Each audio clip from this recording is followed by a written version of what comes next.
The story begins with everyone in class looking out the window, scared, because why is the sky so dark? What's happening? One of the students turns to their teacher, the hero of our story, who is just as distressed as they are. Just what the hell is going on? Let's wind it back to the beginning, and by the beginning, the very day the sensei we just saw just got his license. Can you believe it? Even an idiot like him managed to do such a feat. But this is all thanks to his sensei. With this, he'll become a guide for the lost lambs. In fact, he'll even become the best teacher ever, better than his sensei. His teacher smiles and commends Haikara, fully believing in him, or so he said. Cut to 12 years later, inside a rowdy classroom with no one listening to the teacher, the said teacher continues to scribble notes on the board. This is Gokusei Academy, and right now, 30-year-old San Haikara is one minor inconvenience away from breaking down. Right now, he's the homeroom teacher of Class 3E, and what do you know, he's saying that Gashin Shutan means to endure hardships to achieve one's goal, and by the looks of it, it's exactly what he's doing right now. As if on cue, the bell rings, signaling the end of the period. He tells the students to be prepared for the quiz next time. One of the students scoffs, knowing full well he'll ace it because he's the class's #1. The girl beside her tells Haikara-sensei not to waste their super glamorous youth. For one, she knows he's just pretending. As if that isn't bad enough, they even rope in the class introvert, saying the poor kid called Haikara-sensei a nuisance. That's not true. He didn't say that, but one of the other kids is already making fun of him for his voice being too low. At the teacher's lounge, Haikara-sensei has his hand over his head. Not good. Gotta practice anger management. Seeing him distressed, one of his co-teachers asks if he's okay. He turns to her with hollowed-out cheeks, assuring her that he's fine. He's got his stash of stomach and gastrointestinal medicine. Bro, having a stash that many is not okay at all. His co-teacher and the assistant homeroom teacher of Class 2E, Dango Yomogi-sensei, asks why he's too lenient on the kids. What, like, discipline them with an iron fist like in the Showa era? He was just goofing around, but unfortunately the vice principal heard that and took it to heart. Even as a joke, the older man says he'll be crucified on SNS.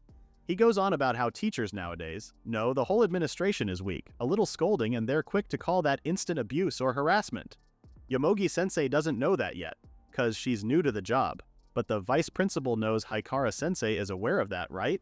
After all, it wasn't too long ago when Haikara-sensei caught one of the students smoking, and instead of disciplining the kid, his mom went full Karen on the school. She started blabbering, asking what would happen if her boy's school record got tainted. So despite being right, Haikara-sensei was forced to apologize. It was a hard lesson he learned that day, that even if you seriously face the students, you're the only one who loses. The vice principal tells them that students are customers and education is business, and that the best way to approach it is as a job. With that, he walks away, but not before telling them that it's easier to give up half-baked ideals early like he did once. Being the newbie that she is, of course, Yomogi-sensei gets pretty riled up by what the older man said. If they do that, then who will guide the students? Her ideal is the passionate teacher of Class 3D. She turns to Haikara-sensei, asking what his is, but the latter only eyes her warily. The cliché old-fashioned thinking among newbies, huh? Haikara-sensei had one, an aspiration. Unfortunately, he's gradually starting to forget it. Heck, he can't even remember the face of his sensei, who inspired him. Anyway, he's only 30, but his stomach's all messed up. And he's already getting gray hairs. Huh? Yomogi-sensei didn't know those were gray hairs. We thought it was a fashion choice too. Once lunch break is over, Haikara-sensei walks back to the classroom. Along the way, he thinks about how he can't be pure like Yomogi-sensei anymore. However, can he also be pragmatic just like the vice principal? So is he going to do things half-heartedly then? Crap, and here he thought adults were supposed to be cooler. Just then, he feels someone's eye on him. Haikara-sensei whips his head so fast, but there's no one there. What the? He was pretty sure someone was watching him. He continues walking, but just as he nears the door, the class is oddly noisy. He secretly peeks through the door and sees that the class is pasting stick notes on the back of Cheyenne. The latter endures the bullying while the rest of the class laughs along. The mean girl from before asks the class's ace if this is okay. Won't this go on record? But nah, the ace is pretty confident the school will just pass this off as a kind of communication. Besides, if anything, they're practically the nice ones for hanging out with the school's introvert, right? It's one of those let's all get along things. Unknown to them, Haikara-sensei heard it all from the other side of the door. Are they actually bullying Cheyenne? But wait, it's not confirmed yet. And for cases like these, one needs to be careful. He knows for a fact that even if you seriously face the students, you're the only one who loses. From inside the classroom, Shion cries out for help, asking them to stop. At that moment, Haikara-sensei's sensei flashes in his mind, cheering him on. Just when the mean girl is about to attach her own sticky note on Cheyenne's back, only she doesn't get to do it because Haikara-sensei steps out and stops her. He firmly tells her that he can't allow this, admitting how pathetic he was for hesitating. But there's no turning back now for him and everyone else. As soon as he said that, the watchful eyes from before grew even more sinister. Meanwhile, the mean girl tries to fight back, accusing Haikara-sensei of being a pervert for touching her. Of course, you best believe the vice principal is already there at the scene of the crime. Yomogi-sensei, too. The class ace starts the case. Isn't that sexual harassment? And that other Bokuto knockoff lookalike even had it on camera, so this will be a party. Too bad for them. Much worse things are about to happen to everyone. They were so happy to catch Haikara-sensei slipping that they didn't notice some of the objects were being warped. The boys were chanting, "Fired! Fired! Fired!" at Haikara-sensei when suddenly their bodies disappeared. Huh? What the hell? Their joy turns into panic because what's happening? They're alive, but they don't have their bodies. The mean girl points to something in the window, and there they see it. A giant floating eye sucking the two students. Haikara-sensei doesn't even have the time to think of what to do because the giant eye is quickly sucking everything and everyone into it. As the teacher, Haikara-sensei instructs the unharmed students to evacuate ASAP. He was just about to tell them that he'll handle the remaining students, but he hears a voice tell him, "Found you!" He quickly turns to the direction of the voice as the latter says, "The little lambs and their guide go beyond the lesson and achieve a great leap." Just like that, a blinding light engulfed the whole classroom. Before he blacked out, Haikara-sensei could hear the voice tell him that they would be facing the first trial and that they needed to survive first. And just as suddenly, they're back in the classroom with the desks all messed up and everyone a little banged up. Haikara-sensei gets up, asking if everyone's here. One of the students confirms that everybody's here, although some of them are slightly injured. The class ace and the other dude check their bodies too, seeing how they're still alive despite being bodiless moments ago. Somebody screams, prompting Haikara-sensei to find who it was, the mean girl from before. He asks if she's okay, and the girl's eyes are glued outside as she points to something out there, the look of horror painting her face. Haikara-sensei looks to where she's pointing, and holy hell, where are they? The other students join her in panic, asking where they've been taken, but even Haikara-sensei has no idea where they are. Still, he vows to protect them, but for now he urges everyone to calm down. Shion is the only one who follows him, but the class ace refuses, as if he'd listen to whatever that crappy teacher had to say. He'll be the one in charge, but looking at his phone, there's no signal. Tisk, fine. He opens the door to the classroom and checks the outside, ordering everyone to follow him. The other dude and the mean girl reluctantly follow him, while Haikara-sensei shouts at them not to wander aimlessly. But the class ace refuses, as if he'd listen to someone like him. Suddenly, a shadow casts over the ace's face, and they all turn to see a giant frog monster with its eye attached to the tip of its tongue. Now, the trio stands frozen before the monster. It opens its mouth and lunges toward them, banging its head straight on. They barely manage to evade it. The monster turns to them again, and that's when the two boys realize that the mean girl, Kana, is just right in front of the frog monster. The boys see the vice principal and shout for help, but instead of doing so, the latter makes a run for it. They shouldn't rely on him at times like this, and he sure as heck isn't risking his life at this point for them. The boys are speechless. Did the vice principal really ditch them? But the monster waits for no one. It was about to eat Kana, but before it could do so, Haikara-sensei suddenly appeared and pushed her out of the way. In doing so, the monster got a piece of him. Literally! Haikara-sensei saw his very arm get bitten off while Kana shouted after him. And just when Haikara-sensei is trying to brave the pain, the frog monster swallows him in one gulp. What? Oh no, Haikara-sensei got swallowed. Inside, Haikara-sensei can't see a thing, it's dark and slippery. Is this the inside of the monster's stomach? The poor man's in a fetal position, wondering just what the hell he's doing. Wasn't he supposed to take a pragmatic outlook on this whole thing? He's always sticking his nose where it doesn't belong, and now, he's going to die here, confused because of it. He really believes that this is the end when suddenly he hears a voice telling him not to give up. Eh? The voice scolds him, asking why he would give up here, and aggressively cheers him on. Huh? What the hell is this? There's another voice. Haikara-sensei notices that this voice is different from the other one. Of course, he tells the voice to shut up and asks who it is. But rather than answer him, the voice just urges him to live on. Our hero practically had to shush this voice, telling it to listen when someone's talking. But the voice continues to say that he should fight back, asking Sensei about any regrets or dreams he wants to fulfill. Regrets? Dreams? Of course, Haikara-sensei has a lot of those. For some reason, all this thinking reminded him of a certain memory way back when he was younger. At the time, Haikara himself was a rowdy teenager. He scowls at his teacher at the time because how can he not? The older man's always hanging around just because he's the homeroom teacher. It's so annoying. But Haikara's sensei keeps a lighthearted composure. He knows our would-be hero was a promising karate prodigy forced to retire due to a right-hand injury. Still, using that as a reason to act out isn't admirable. Despite saying that, the sensei is impressed at how Haikara managed to rampage, leaving a mess of unconscious bodies on the ground with just his left hand. To that, the sensei told him that violence won't fill the void he feels inside. That hit a nerve because Haikara readily squared up and threw a punch at his sensei, only for the latter to block it with his book. Ouch, that actually hurt Haikara's fist. This just made him angrier as he released a machine gun of punches, but his sensei blocked every single one. In the end, Haikara is the one who gave up because the pain in his left hand is too much. That's when his sensei showed him the book he was reading, Gandhi's autobiography. Before he could say or do something, his sensei grabbed him by the shirt, telling him not to be spoiled and that life is long. Furthermore, his sensei told him that anyone can get lost in a labyrinth sometimes, since no one knows the right path. Still, he encouraged Haikara, saying they should keep struggling. His teacher guided him through it all, ringing true to what he said about how he exists to help Haikara search for the exit together. As we've seen at the beginning, Haikara passed the licensure exam. The memory gets cut short as the now Haikara sensei snaps back to reality. That memory triggered something inside him, like hell he's going to die in a place like this. He will live on and become the greatest teacher of all, even more than his sensei.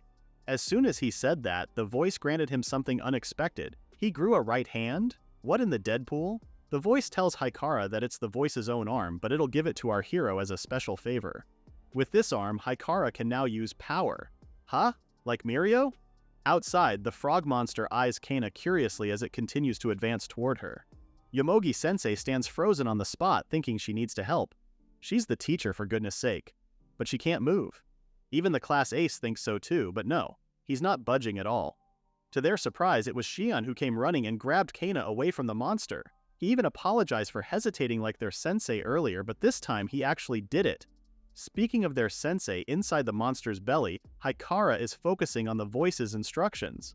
It told him to picture the command in his mind and throw his fist. A quick learner, Haikara pulled his arm back as he got ready to punch the monster from inside. "Don't you dare lay a hand on my students," he yelled from the inside, and that did something.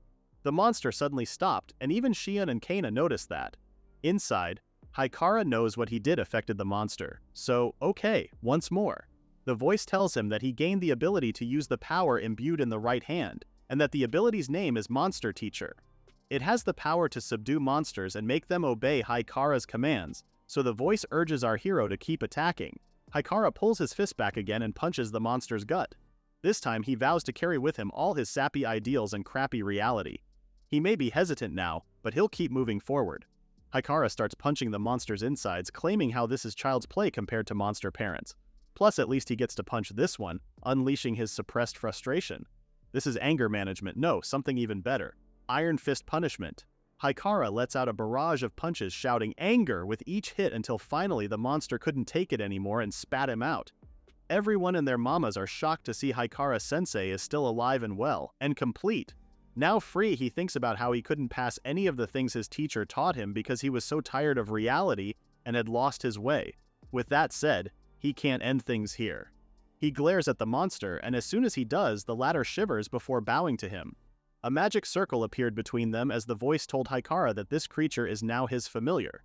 With that, he urges Haikara to use this power to lead his students and monsters to escape the dungeon. Huh?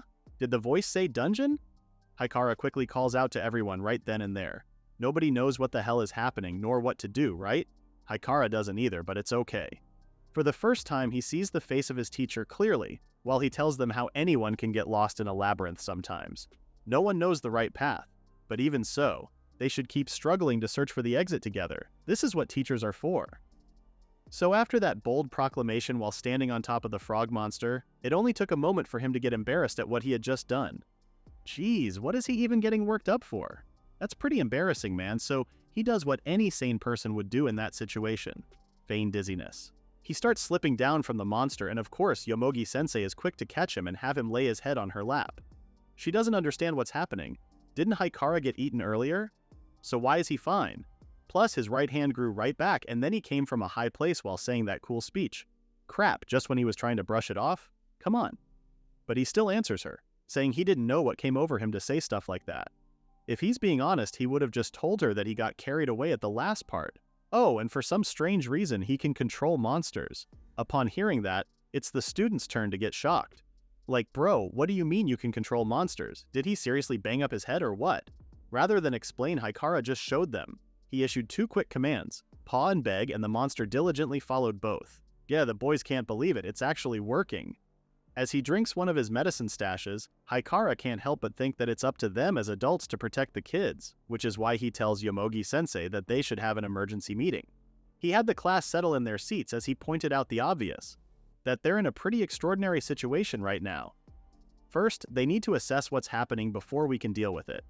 However, it got cut short because there was a monster waiting just outside. With that said, there's no guarantee that there's only one monster, so going outside the classroom recklessly is dangerous. With that said, he volunteers to check things out first, instructing everyone to barricade the entrance with their desks and wait here. Yomogi-sensei is quick to tell him that going alone is dangerous, but Haikara-sensei says he'll take the monster outside with him, so that's 1 person and 1 creature doing recon. Yeah, she finds that even more dangerous. She points out that the emergency manual instructs everyone to evacuate to the gym first. Well, that's because that's for normal emergencies. Right now, they have to respond based on the actual situation. Their conversation gets cut short when they hear someone scream from the outside. Huh? What was that? More importantly, whose scream was that? Ah, that's when Haikara remembered the vice principal. Crap, why did he have to wander off somewhere like that? You best believe Haikara bolted out of the classroom with Kiro the frog monster in tow, but not before telling his co-teacher to look after the kids. Now then, the 2 rounded the corner and came across an intersection. There aren't any monsters and people so far, so just what the heck is going on? Moving forward, the hallway is split into 2. So which way should he go? As if on cue, the voice tells him that he should use his ability at times like these. Ah, it's that mysterious voice again.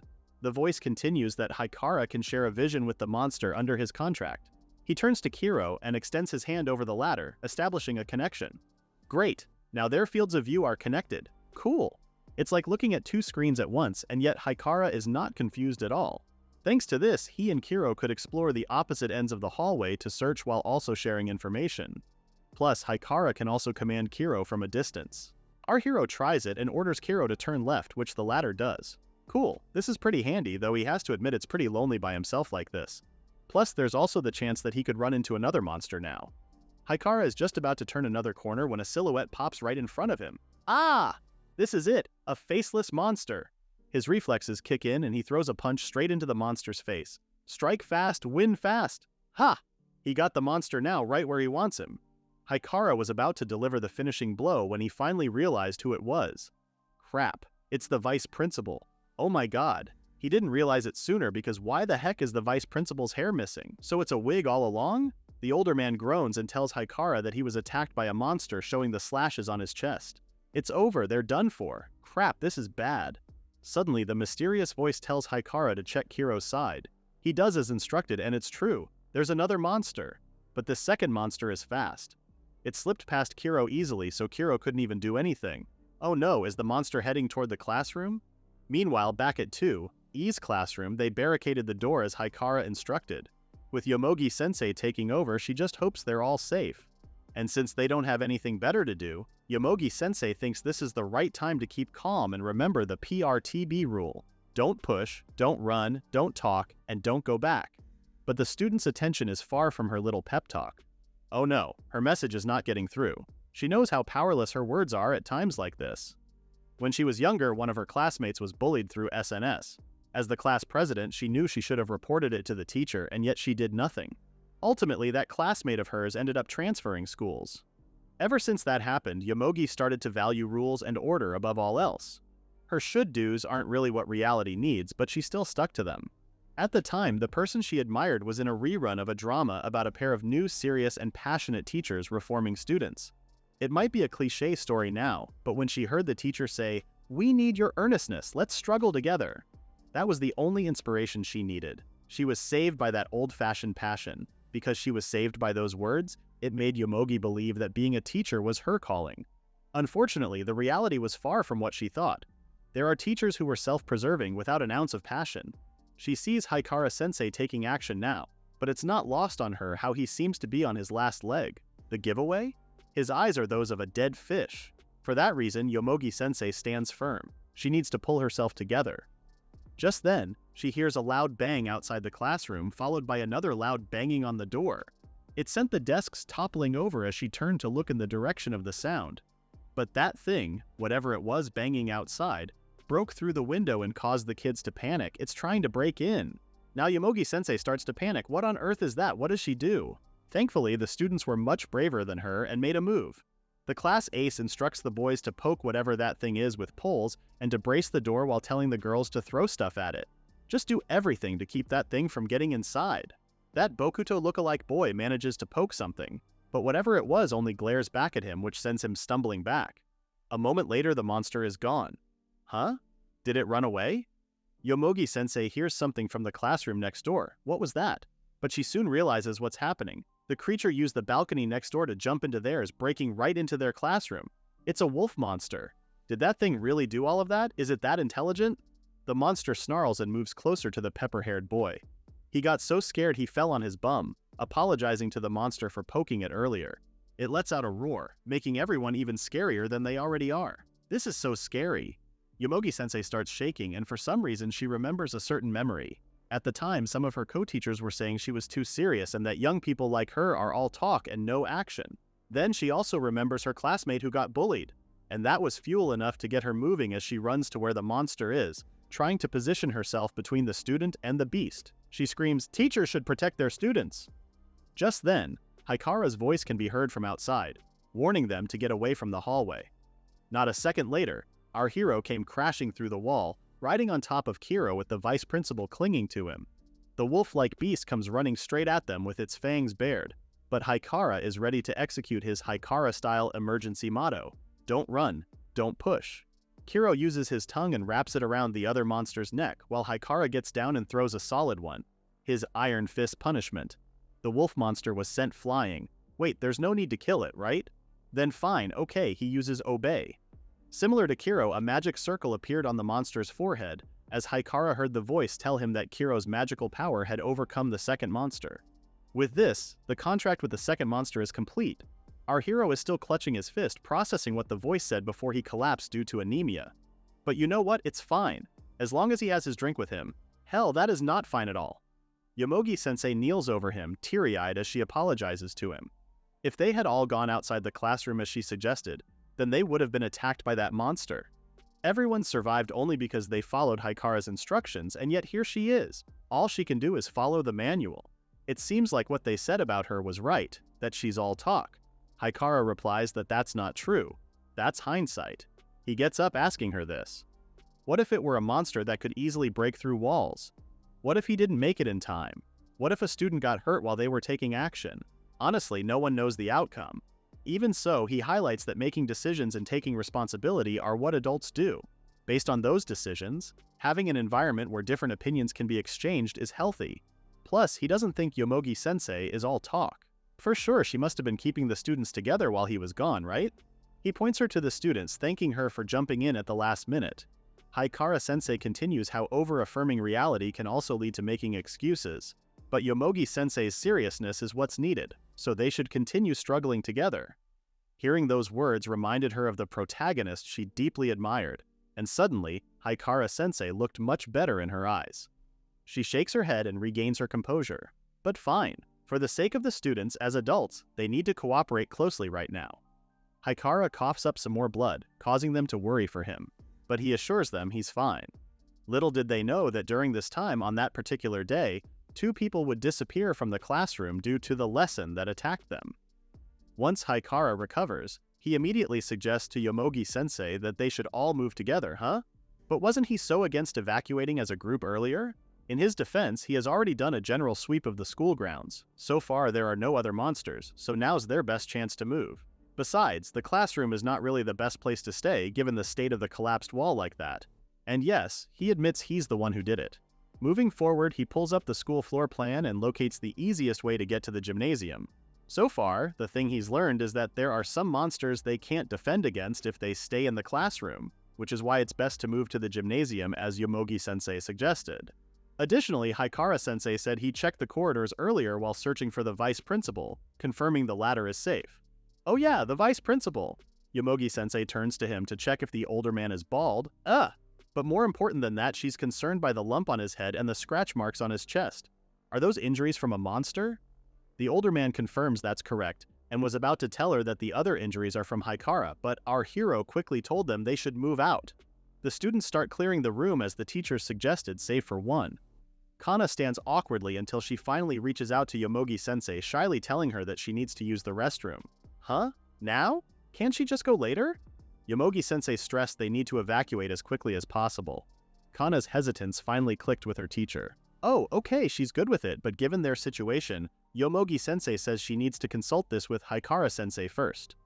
Kana was about to say something, but the former assured her that she wouldn't say anything unnecessary. Yomogi-sensei approaches her co-teacher and relays Kana's needs. Similar to Yomogi's initial reaction, Haikara asks if it's just possible for Kana to use a portable toilet in the corner of the gym or something. Yomogi-sensei firmly stands by her student, saying it's not okay. In times of disaster, maintaining a little bit of normalcy provides mental support. Besides, they're still high school girls, so even in emergencies, their dignity should be protected as much as possible. Haikara is not too familiar with this, but he stressed that danger is still danger. Plus, he needs to stay with the other students. But because he's too preoccupied with handling the students, he can't deal with the monsters. Alright, that's it. He just had an idea of what to do. Outside the restroom, Kiro stands guard at the door. Currently, his vision sharing is off, and Haikara gives him the command to defend Kana if something happens. Inside, Kana is rampaging, kicking the mirror, annoyed as hell. This is the worst for her. Why does she have to go through something like this? It's so lame. Being saved by such a lame teacher is the worst. She just hates lame things, whether it be people or objects. She firmly believes that everything that isn't beautiful has no value. As proof, just take a look at her. She's beautiful, so she's always right. And yet, when Haikara saved her back then, she couldn't help but think how he looked a little cool then. No way, no way! She shakes her head in front of the mirror, but huh? Has there always been a thick mirror in the girls' restroom? Now that she thought about it, this wasn't here before. To her horror, her reflection in the mirror changed to that of a terrifying female monster with bared fangs. Kana yells and moves away, but not fast enough. The snake-like monster disguised as a mirror is almost enveloping her, coiling its body and restricting Kana's movements. She could barely cry out for Kiro's help, but thankfully the latter heard it as he finally entered the toilet. The snake monster ditched Kana and lunged at Kiro, with the latter trying to bite her. But the snake monster is pretty agile and easily evades it. Kiro launches his tongue to fight back. While this whole ruckus is going on, Kana notices that Kiro's movements are a bit sluggish. Could it be that Haikara's command restrained it, ensuring that no students are harmed during battles? Just then, the snake monster finds an opportunity and wraps its tail around Kiro, suffocating him. Kiro does his best to break free, thrashing his head around, but it's no good. Eventually, he loses consciousness, making Kana even more scared. Hey, why is Kiro defeated already? No way! Get up! Try a little harder! But her cries only attracted the snake monster, turning to her with a glare. Within seconds, the creature coiled herself around Kana again. As she struggles to breathe, all Kana can think about is whether this is how she's going to die, in such a lame fashion. Memories came flooding into her mind of her childhood, and too bad for her, these are some memories she desperately wants to forget. There's little Kana reading a book in a little corner. As it turns out, her mother was her first bully, calling her a gloomy kid for always reading books. Her mom tells her that she should put more effort into her appearance if little Kana has that much free time. After all, if a woman isn't beautiful, she'll be looked down on. That was her mom's catchphrase, and Kana believed it to be true. The world is merciless towards anything ugly, which is why she adapted. She did as her mom said, making herself beautiful. After that, the world changed significantly. Some people may mock it and call it lookism, but society itself sees appearances. Because of that catchphrase, she hated lame things because it reminded her of her past. It's why she keeps a blind eye to the bullying her classmates do to the class introvert. She changed and made an effort. It's Shion's fault he got himself bullied because he's still lame and remained the same. Ironically enough, she's now in the same situation as Shion then, crying out, "Stop!" But then she can't help but think that this monster should change because of how ugly it is. As if on cue, Haikara appears riding on top of the wolf monster. Kana could barely breathe out his name, with Haikara telling the snake monster to back off. Suddenly, the wolf monster, aka Pochi, rolls into a ball. Boy, Haikara has never been more pleased to make this fella his ally. He got worried since Kiro's reaction weakened, but thanks to the latter, he was able to come in time. Haikara asks Kiro if it can stand, which it does, shakily. He orders Kiro to look after the students at the gymnasium in his place, while he and Pochi will fight off this snake siren. Pochi lunges straight at the snake monster, with the latter finally releasing Kana from her grip to focus on the fight. Pochi bites the other's tail and scratches it while holding her in place. Great, from the looks of it, even monsters have their own compatibility issues too, huh? Now's our hero's chance. He pulls his fist back, ready to throw a punch, yelling, "Educational guidance!" He gives her a taste of his iron fist punishment, proclaiming that restrooms are for everyone's use, so they should use them quietly and with care. The snake monster was sent flying, and not a moment later, a magic circle appeared, signaling the contract formed between her and Haikara. Wait a minute, why is that mysterious voice not speaking? Usually he's got a lot to say during times like these. Haikara hears Kana coughing and walks over to check on her. As he was about to ask and check if she was okay, Kana swatted his hands away. For sure, she knows this teacher must be thinking she got what she deserved, right? That this is what a superficial and stupid girl gets for getting cocky. She knows how everyone sees her, but still she can only rely on her appearance. This makes her so lame, the lamest one there is. Ugh, that's where she's wrong. Haikara doesn't think she's lame at all. Judging by her reaction, he knows what she must be thinking. "What do you know?" is practically written on her face. But watching her reminds him of his past, desperately trying to hide his weakness. But that's probably also the result of facing your pain, because if that's the case, he assures her that she doesn't have to deny it. He just thinks beauty is a much bigger concept than they usually think. For example, he also has an amazingly cool ideal, a teacher who can smile in front of his students even when coughing blood. Haikara decided that he's going to become that kind of teacher, even if in the eyes of the students he knows that they just view him as a lame old man. But at least Haikara knows one thing for sure. Everyone carries their own unique beauty hidden in their hearts, which is why Haikara also takes this chance to tell her that if she tries to violate someone else, he will stop her as her teacher. To continue, he shares how he never knew that beauty could be found in martial arts techniques and in the lines of classic literature until he learned it. So to discover that, he stresses that it's important they learn from each other. At least that's what he thinks. Kana couldn't believe her ears. The things that she and her mom cast aside long ago actually existed within the world inside the books she read. Just realizing this is enough to get her crying even more. As a person not used to seeing others cry, Haikara Sensei panics because crap, did he say too much? Kana just swats him away. Don't look at her. Why is a teacher preaching smelly sermons in a girl's restroom anyway? He just laughs it off, but seeing how she's much more energetic now, Kana must be okay. Alright, he tells her that they should head back to the gymnasium now and join the others. He walks away and walks straight into the wall. Crap. It's hard to get back when he can't see. He calls his newly bonded monster Nyoro. Yeah, Nyoro suits her, so with that he instructs her to guide him. While Nyoro guides Haikara out of the girls' toilet, Kana feels so embarrassed at how she found Haikara Sensei cool. Phew. Finally they made it out of the toilet, and the students have all safely evacuated to the gymnasium. Yomogi Sensei and the class ace perk up as soon as they see Kana, with the former even going as far as hugging Kana, happy to see her safe. Haikara Sensei secretly coughs blood, thinking that with all the students safe for now, he can finally catch his breath. But still, there's something he needs to confirm first. What the hell is going on outside? It's a good thing they also brought the school's stored food supplies and reinforced the place to prevent monster intrusion. With this, the relocated classroom is finally complete. During this fortification, Haikara never thought Kiro could actually store luggage in his stomach. The mysterious voice is back and tells him that the frog folk can form a kind of extra-dimensional space in its stomach. Huh, now that Hayakura remembers it, when he was eaten back then, he felt the place was strangely spacious. You see, Kiro belongs to the frog folk. His eyes and tongue are integrated, and he typically perceives his surroundings through echolocation or infrared. This monster possesses immense strength with a soft and elastic body. As for its stomach, it connects to another dimension. While Kiro can eat and digest living things, he can also control his gastric juices at will, allowing him to store and transport luggage. The students also helped in moving the supplies and clearing the gym. As they sit on the floor, Haikara commends them for a job well done. Now they should be safe for a little while. He encourages them to rest for now, while he'll go outside and scout the area. Yomogi-sensei is quick to disagree. Here he is again, being reckless. She urges him to rest with the students, but Haikara moves closer to her and whispers his concern. The emergency food in the school is limited. If there's no chance of help coming, they need to understand the situation as soon as possible. At that, Yomogi-sensei asks if he can just send the monster instead if the only thing Haikara-sensei wants is to know what it's like outside. He tells her then that he'll be taking Kiro with him. Even if they use shared vision, the information they receive is completely different. It's like the difference between a panoramic map view and actually walking there. Plus, that sense of discrepancy is also what makes it fun.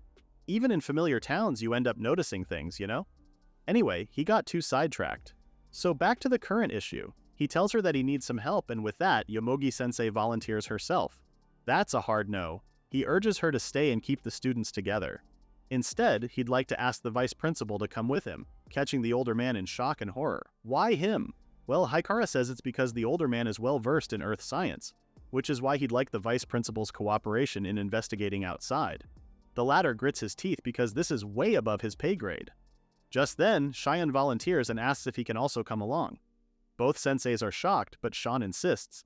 He believes he could at least help with scouting and gathering supplies. Yeah, that's a hard no for Haikara. He appreciates the kid's sentiment, but he finds it dangerous. To that, Shion rebuts. Isn't it much safer if he's with Haikara-sensei? From where he's sitting, the class ace mocks Shion again. He can't believe the class trash is trying to play hero and even ropes in Kana to make fun of Shion too. But instead of joining him, Kana tells the ace how lame that is. Can he just stop? His eyes widen because what the hell? But before he can even say or do anything, Kana gets up and says she'll also come along. She's curious and wants to know what it's like outside. This really got the class ace rattled, because what has gotten into Kana? She tells him it's nothing, she just doesn't want to do things she finds lame. But that's just her. If he wants to, he could stay. In fact, that's probably the smart choice. If anything, she knows he wouldn't be much help if he's just reluctantly participating anyway. That struck a nerve. Just who is she calling useless? He's more useful on his own than this whole bunch of ordinary people. That got him so rattled that he also stood up, angry that they're deciding all of this on their own. So just like that, the five of them, Haikara, the vice principal, Shion, Kana, and the class ace, went out to explore along with Kiro. Haikara can't believe it. He really got pushed into bringing these three students along with him. They look around, amazed at the rock formation all around. They could see a bit of it through the window, but this view goes on for miles. Plus, it looks like it's a closed-off space. Is the only reason why they're glowing due to the glowing rocks around them? Haikara hands one to the vice principal and asks if he knows what it is. The older man inspects the stone, but unfortunately he doesn't know what it is. The mysterious voice answers his question and says it's called a sunstone, and according to him it's an essential ore for this ecosystem. Haikara's hands quickly fly to his ears, covering them. It's this voice again. Kana notices this and asks if something's wrong, leaving Haikara puzzled. Could it be that he's the only one who can hear the voice? And true enough, the latter confirms that it's true. But you know what? Maybe now's the time to address the elephant in the room. Haikara has been ignoring this voice for so long, but maybe it's about time he gets to know this mysterious persona. He asks the voice who he is and if he's familiar with the place. If so, then maybe the voice can tell them how to get back to where they came from. The voice says he can only remember bits and pieces of himself and can only apologize. Yeah, that answer isn't going to cut it. Haikara gets annoyed because why is the voice suddenly giving him the silent treatment? He keeps throwing his hands in the air, and Shion had to stop and wonder if their teacher was okay. Okay, fine, he lets it slide for now.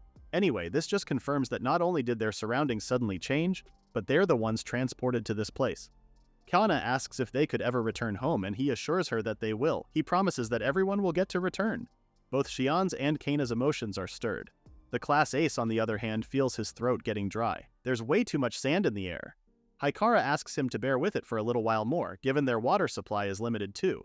This just ticks the boy because even he knows that much. He snaps at Haikara, telling him to stop rattling, he's just being noisy. Just then, the boy hears a drop of water echoing from somewhere. It's like the sound of water falling. He quickly looks around before bolting in the direction from where the sound is coming. Soon he comes across a waterfall. This is it! He starts climbing frantically, a bit delirious, thinking that if they can just get up there, then they won't have to worry about water anymore. He found it. He did it. Haikara arrives moments later and calls out to the boy, Hiro, to stop and be careful. Finally, he has a name. Anyway, Hiro, of course, dismisses his teacher's warning and continues climbing. As far as Hiro knows, this is his chance. Earlier, he made a fool of himself, which may be the reason why Kana is acting strangely toward him. If he finds the water source, then he can gain the class's respect again. He has to. He always has to be number one. This just makes him remember a horrible memory, a dinner with his father. Back then, his old man told him that Hiro shouldn't be number one. He should be the only one. The former is a convenient phrase for lazy people. He continues about how everyone knows Mount Fuji is the tallest mountain in Japan, but not a lot of people can name the second tallest mountain. With that said, there's no value in being anything but first. Since his father is running for the office, he tells the young Hiro that eventually he will stand at the top of this country. While he does that, he wants his son to keep winning, like what his name Hiro means, victory. For so long, Hiro has lived up to that expectation. He knows for sure these ordinary people have no idea the immense pressure behind living that dream. Back to the present. Hiro continues climbing the waterfall, thinking about how he knows this is a curse. But this curse is what makes him who he is. Because he's the top one, people gather around him. Because he's number one, he can look down on others. And because he's number one, he is forgiven. Finally, Hiro reaches the top, panting heavily, and what welcomes him is a glorious waterfall. This place is like an oasis. He finally did it. He runs toward the water, shouting about how they don't need to worry about water anymore. Ha! See that? This is his achievement, his alone. Suddenly, Haikara and the others are just behind him. He could hear his sensei admit defeat and tell Hiro that he's number one. Even Shion and the vice principal are amazed by him. For sure, the young master like him has a bright future. Even Kana is excited and wants to hug him. From above, a hole breaks through the ceiling. It's the rescue team, they're finally saved, and it's all thanks to Hiro. It went on like that, with Hiro surrounded by people worshipping him. He's the winner, their hero, always winning and popular. Of course, that's not what's happening in real life, because right now Hiro is in a hypnotic state, unaware that a plant monster is about to devour him. Haikara, who had just arrived, sees this and shouts at Hiro to snap out of it. Hiro snaps out of his trance just in time to see the monster about to snap his head off. Hiro quickly backs away in a panic and loses his footing. He falls right back to lower ground, and if it weren't for Haikara ordering Hiro to help his student, Hiro would have suffered a bad fall. Hiro bounced into Hiro's head, and the latter used his tongue to grab Hiro to settle him on his back. Phew, now Haikara turns his attention back to this new creature. So it's a monster that preys on creatures lured to the water source, huh? Which means it lives at the end of the easy-to-climb route Hiro took. Judging from Hiro's state, it looks like this monster has a hypnotic ability. Alright then. Haikara decides he'll make the first move. He quickly takes a swing at the monster. Good, he's got it now, and this monster will become his ally too. But to his surprise, the plant monster exhaled before unleashing fumes right into his face. Before long, Haikara is surrounded by wisps of smoke from the monster. What happened? Why is his ability not working? The mysterious voice tells him that it looks like Haikara reached the limit of his power for now. It appears he can only have up to 3 monsters as his allies. Huh? If that's the case, then the voice should have told him that sooner. But more importantly, Haikara has bigger issues to deal with. Because of the fumes, the hypnotic power of the monster is starting to affect him. Well then, if that's the case, Haikara drops his hands to his sides and lowers his head. The mysterious voice starts panicking because why did Haikara have to lose consciousness right now, of all times? He tries waking our hero up, or else the latter will get eaten. The monster closes its mouth and opens it again with a snarl, this time intent on devouring Haikara. But before it could do so, our hero uppercuts the monster that sent its head flying back. This time it's the mysterious voice's turn to get shocked because how could Haikara move? He was so sure that the latter had already blacked out. Wait, did he just... Moments earlier, Haikara actually had the foresight that he'd also be hypnotized, so he was left with only one thing to do. He punched himself and input a command. If he loses consciousness, then keep punching the enemy in front of him until they fall. The mysterious voice is in disbelief that Haikara used his ability on himself. Although it's true that the voice said that our hero's ability may not work on monsters anymore, he didn't expect that Haikara would do it to himself. Haikara takes a deep breath and gets into position. Not a second later, he unleashes Iron Fist punishment, along with a lesson. Tempting offers always have a catch. Beware of suspicious temptations outside of school. The monster finally collapsed on the ground. Haikara himself is surprised that it worked. Phew, that was a close call. But at least he had a nice dream about his sensei telling him to be careful since tempting offers always have a catch. Even though it was still a dream, Haikara is glad he met his sensei. Meanwhile, there's Hiro, who's so pissed off that he has fallen to the bottom, him out of all people. Gah, he won't accept this. He starts climbing to head to the grand waterfalls again, all while muttering about how he has to be on top, to be higher than anyone else. But as he was about to reach the landing, he saw Haikara peering over him at the edge. This just pissed Hiro even more. How dare this teacher look down on him from above with those eyes? But to his surprise, his sensei slides back to where Hiro came from, all while asking Hiro if he's okay. Because of their position, now it's Hiro looking down while Haikara looks up to him, explaining that the latter secured the route, so his student can climb safely. Moreover, Haikara also commends Hiro for the great job he did earlier. Because of him, they reached this view. He also knows that the kid works hard to be number one and clarifies that his sensei is not his enemy, urging Hiro to learn to rely on adults. Hiro remembers how the other students are jealous of him because he's got stuff that they don't, and yet there's his father, who tells him not to be easily satisfied and that Hiro should take being number one for granted. That's a pretty warped way of thinking. Isn't it supposed to be the opposite? Anyway, Hiro is still mad and annoyed at Haikara. He says he and all the other people who get in his way are his enemies. With that, Hiro stomps off, gritting his teeth and cursing. Just then, Kiro came along with Kana and the others. Haikara's mildly surprised that they took a different route, but Kana urgently tells him that there's no time for that. She and Shion tell him that they should hurry over there, leaving Haikara puzzled. Still, he did what the two said, and this is how they found themselves standing before a long, winding staircase, of which they could not see the top. Wait a second, could it be that they're under a massive underground labyrinth? But looking at the path, it's obvious this is from a human civilization. Their group starts climbing, thinking that maybe they'll find other humans besides them at the top. What welcomes them instead is a hollow town. Unknown to them, there are orcs lying in wait, and it's not just them. A hooded figure in dark robes smiles, pleased to know that they have visitors. He never expected the group to come to him, so he thinks it's best to give the visitors a warm welcome. They finally reach the top, and lo, who would have thought a place like this exists inside the dungeon? From the entrance, Haikara-sensei shouts, asking if anyone is here, but all he's met with is silence. Kana notices how the structure is made up of magnificent castle walls and a gate, and yet there's no gatekeeper, which makes it look so eerie. Still, their sensei says they can't let this opportunity pass, so he suggests they go inside. But before they do, Haikara notices that the gate is strangely built. The portcullis, the heavy metal grating, can also be operated from the outside. Oh, Haikara gets it now. Maybe it's constructed to trap enemies between the double walls. Huh. Well, this would be an effective countermeasure against monsters. Kana, on the other hand, is a little surprised that their teacher is pretty knowledgeable about this kind of stuff, and the latter admits that he just happens to like these sorts of things. Anyway, they continue on, but not before the vice principal casts one last look at the lever. They trudge inside carefully, with Haikara in the lead and the vice principal on their six. As they go, they can't help but look around and see that it looks like a village, judging by its size. Kana wonders why there aren't any people then. The vice principal suddenly turns to a dark room and shouts, asking if someone's in there. If there is, then they should come out.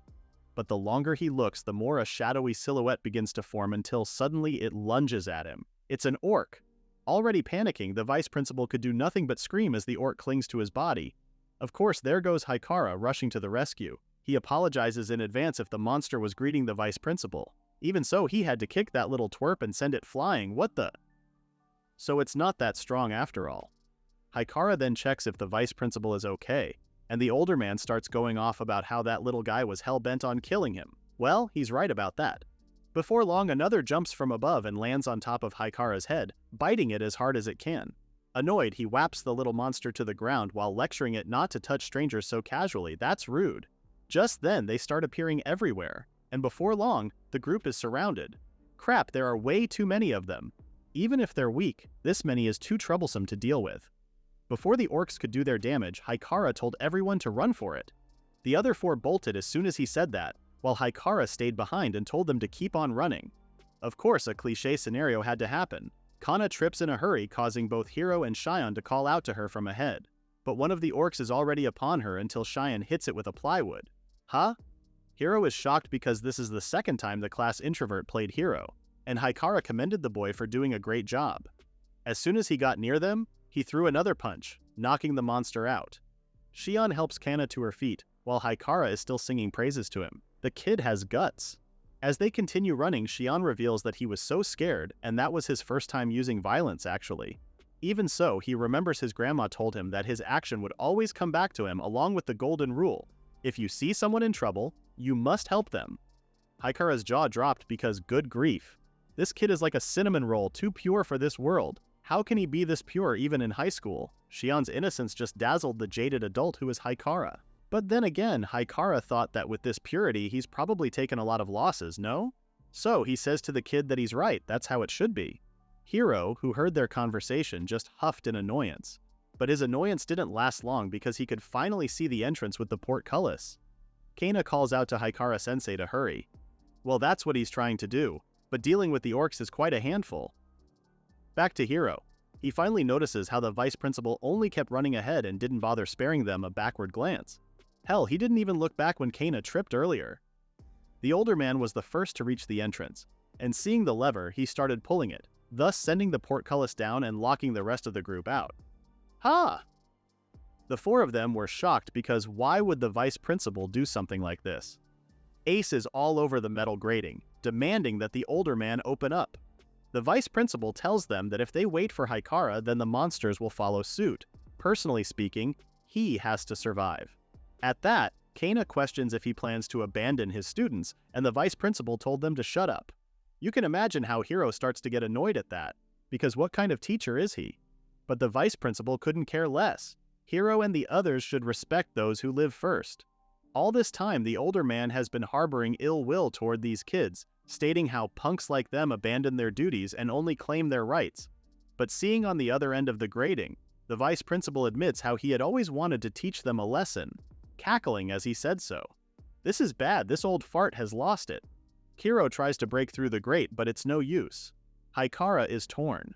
There must be a mechanism inside too, but raising that would take time they can't afford because the orcs will be here soon.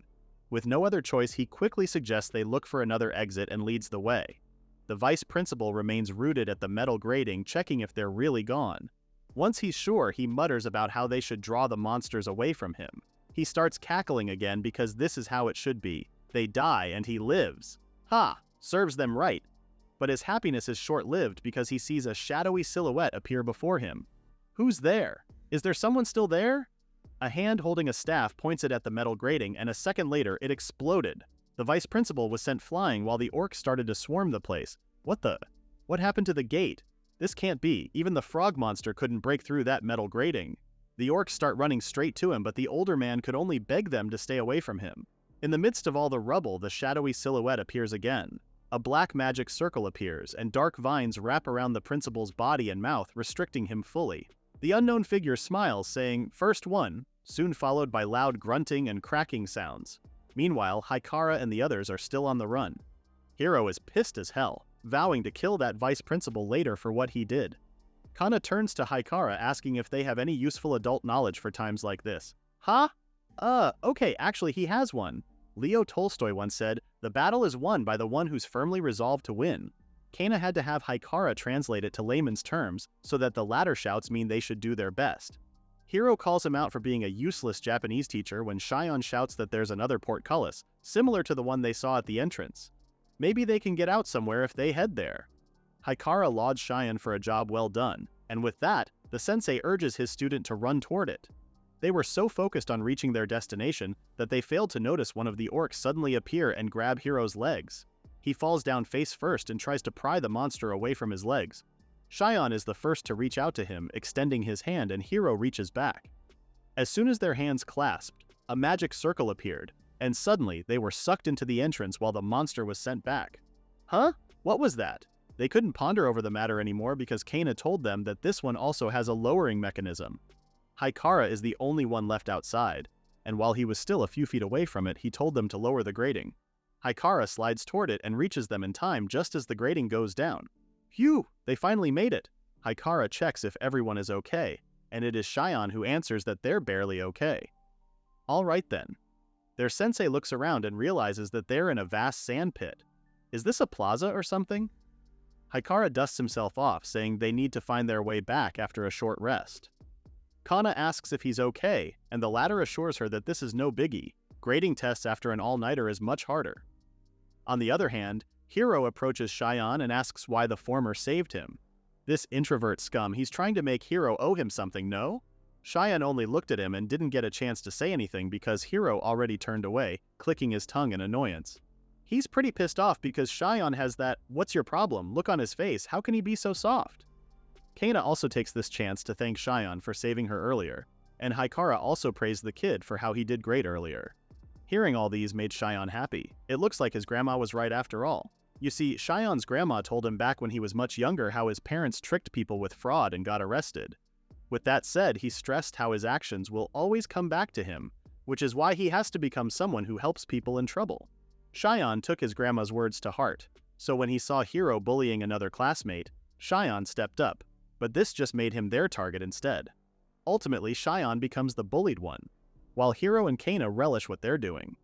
On the other hand, the classmate Shion helped earlier did nothing, and even joined the rest of the class in laughing at him. Despite this, Shion endured it all, thinking that this is no biggie, it's just communication, right?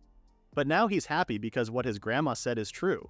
If you're kind to others, your good deeds will always come back to you.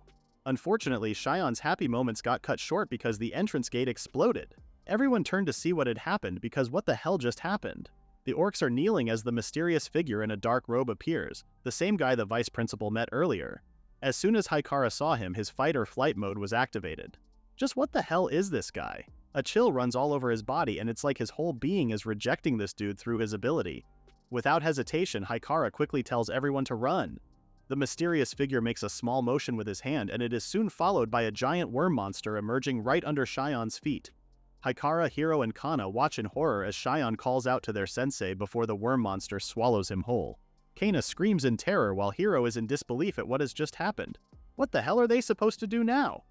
The mysterious figure speaks, saying, "Second one," and throws something at their feet. It's a decapitated hand and a pair of glasses. What the? It's the vice principal's. The worm monster starts burrowing again while the orcs surround them. Hiro looks around, distressed at their predicament. Kana clings to Haikara-sensei, saying there's no way out of this. The figure only smiles while Haikara curses under his breath, shaking.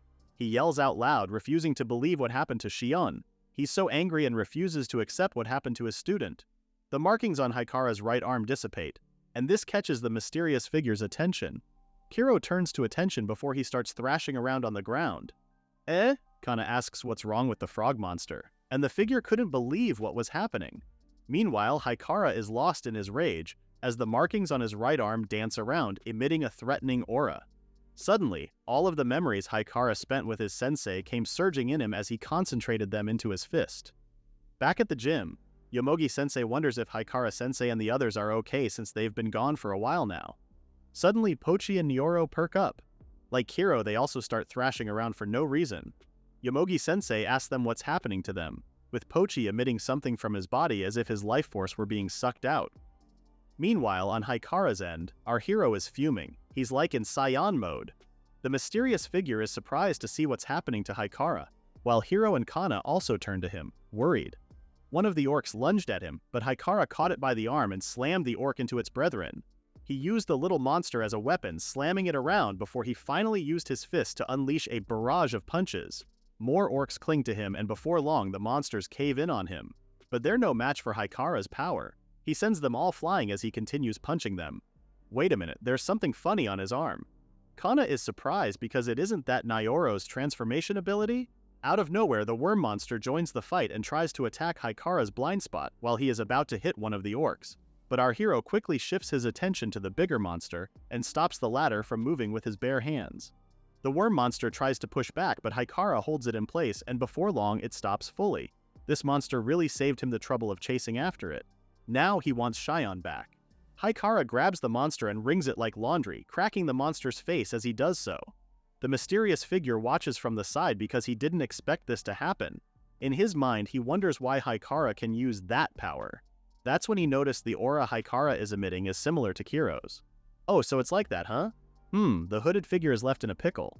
He's still above Haikara at his current level, even with the latter's handicap. But the thing is, he doesn't know how many monsters Haikara has a contract with, and there's also the possibility that the latter's ability could awaken further. In his current state, he sees no need to take risks. With that, he turns away and tells his minions that they're drawing back. It's a shame that they had to leave now, and although it's true that his curiosity is piqued, at least they achieved the minimum harvest. With that, he commands his minions to leave and the rest quickly follow. Haikara shouts and tells them to wait, but the hooded figure assures him that they'll meet again. More importantly, is it really right for Haikara to focus on him? Shouldn't he be focusing on the other monster? After all, he can't leave him alone, right? Oh no, the worm monster is also starting to burrow underground. It's already halfway back into the ground before Haikara starts running toward it, shouting, "Wait, you disgusting monster, stop!" All Haikara could think about was Shion. If he loses a student right in front of him, then how can he ever stand at a lectern again? Now, Haikara's voice is laced with desperation, practically begging the monster to stop, but he was too late. It successfully escaped. No, wait, not yet. If he goes through this hole, then he can still catch up to it. Upon hearing that, Kana and Hiro now run to him, but Haikara's attention quickly shifts back to the man in black. That's right, if he could chase that man now, then... Well, he never got to finish his sentence because Haikara starts coughing blood. He collapses on the ground just as Kana and Hiro reach his side. Crap, what is this? Is it the accumulated fatigue from before? Why now of all times? His mind is still on Shion even when his vision is already spinning. Haikara is on his last leg and asks Hiro if he can still move. His monster ally shakily moves toward them as he gives one last order before blacking out. Take these two and run to the school. With that, Haikara finally collapses, and the last thing he remembers is Kana calling out to him. Cut to the next scene. We see a glimpse of Haikara's past. They're at the hospital with Haikara standing before his confined sensei. The young Haikara has an unreadable expression on his face before he finally asks if his teacher will get better. But to his dismay, his sensei told him no. In fact, he gives it straight to his student, saying he will die soon. He wanted to hide it for as long as he could, but now he has reached his limit.